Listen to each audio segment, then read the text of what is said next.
Hello மக்களே, welcome back to our channel. நீங்கள் பார்த்துட்ருக்க ராஜாப்பாவி விலாக்ஸ். இன்றைக்கி என்ன வீடியோன்னு பார்த்தீங்கன்னா, கருப்பு கவுனி அரிசியில் சக்கரை பொங்கல் செஞ்சு ஒரு ஷார்ட்ஸ் வீடியோ போட்டிருப்பேன். அதோட லாங் வீடியோ தான் இது.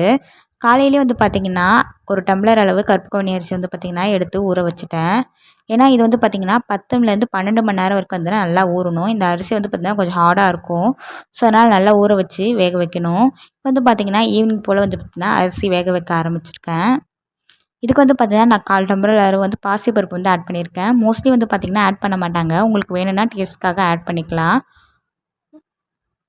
இப்போ பார்த்தீங்கன்னா நான் 1 டம்ளர் அரிசிக்கு 3 டம்ளர் அளவு பார்த்தீங்கன்னா தண்ணி ஊற்றிருக்கேன். நம்ம அரிசி ஊற வச்சுருப்போம்ல, அதே தண்ணி ஆட் பண்ணிக்கலாம். பத்தாததுக்கு நம்ம குடிக்கிற தண்ணி பார்த்தீங்கன்னா ஆட் பண்ணிக்கலாம். 8லேருந்து 10 விசில் வர மாதிரி வேக வச்சு எடுத்துக்கோங்க. இந்த மிட் டைமில் பார்த்தீங்கன்னா ஏலக்காய் முதல்ல எடுத்து வச்சுட்டு தேங்காய் பால் அரைக்கிறதுக்காக தேங்காயும் பார்த்தீங்கன்னா மிக்ஸ் ஜாரில் போட்டு அரைச்சி எடுத்துக்கோங்க. ஃபஸ்ட்டு பால் எடுத்துக்கோங்க, நல்லா ஃபில்ட்ரு பண்ணி. இப்போ பார்த்தீங்கன்னா பால் எடுத்தாச்சு. அடுத்து பார்த்தீங்கன்னா நான் வெல்லம் பார்த்தீங்கன்னா எடுத்திருக்கேன். உங்களுக்கு வெல்லம் வேணான்னா நீங்கள் சர்க்கரை ஆட் பண்ணிக்கலாம், இல்லை நாட்டு சர்க்கரை கூட பார்த்தீங்கன்னா ஆட் பண்ணிக்கலாம். உங்களோட விருப்பம்தான். இப்போ பார்த்தீங்கன்னா அரிசி பருப்பு பார்த்தீங்கன்னா நல்லா பார்த்தீங்கன்னா வெந்து வந்துடுச்சு. இப்போ இந்த சூட்லேயே பார்த்தீங்கன்னா நம்ம உதுத்து வச்சுருக்க வெல்லத்தை பார்த்தீங்கன்னா ஆட் பண்ணிவிட்டு நல்லா பார்த்தீங்கன்னா கிண்டி விட்டுக்கலாம்.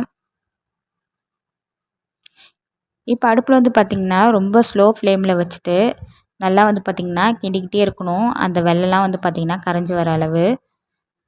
கொஞ்சம் ஹை ஃப்ளேமில் வச்சா கூட அடிப்பிடிக்க ஆரம்பிச்சிடும். ஸோ பார்த்து நிதானமாக பார்த்தீங்கன்னா கிண்டுங்க. இப்போ பார்த்தீங்கன்னா வெல்லம்லாம் நல்லா கரைஞ்சதுக்கப்புறம் நான் முன்ன பால் எடுத்து வச்சிருந்தேன்ல, அதுலேருந்து பார்த்தீங்கன்னா கொஞ்சம் தான் பார்த்தீங்கன்னா யூஸ் பண்ணியிருக்கேன். கொஞ்சம் பார்த்தீங்கன்னா அப்படியே எடுத்து வச்சுட்டேன். நீங்கள் தேங்காய் பால் வேணாம் அப்படின்னா நீங்கள் தேங்காய் துருவல் கூட யூஸ் பண்ணிக்கலாம். இப்போ நல்லா பார்த்தீங்கன்னா ஒரு கொதி வந்ததுக்கப்புறம் தாளிக்கிற கரண்டியில் முந்திரி சின்ன சின்ன பல்லாக பார்த்தீங்கன்னா தேங்காய் கட் பண்ணி வச்சுருக்கேன்.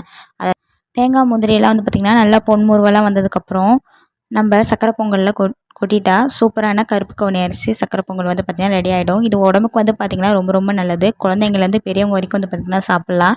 நீங்கள் டயட்டில் இருக்குனீங்கன்னா கூட இதை சாப்பிட்லாம். சுகர் பேஷண்ட்லாம் ரொம்ப நல்லது. கேன்சர் வரதை கூட பார்த்திங்கன்னா இந்த கருப்பு கவுனி அரிசி தடுக்குது.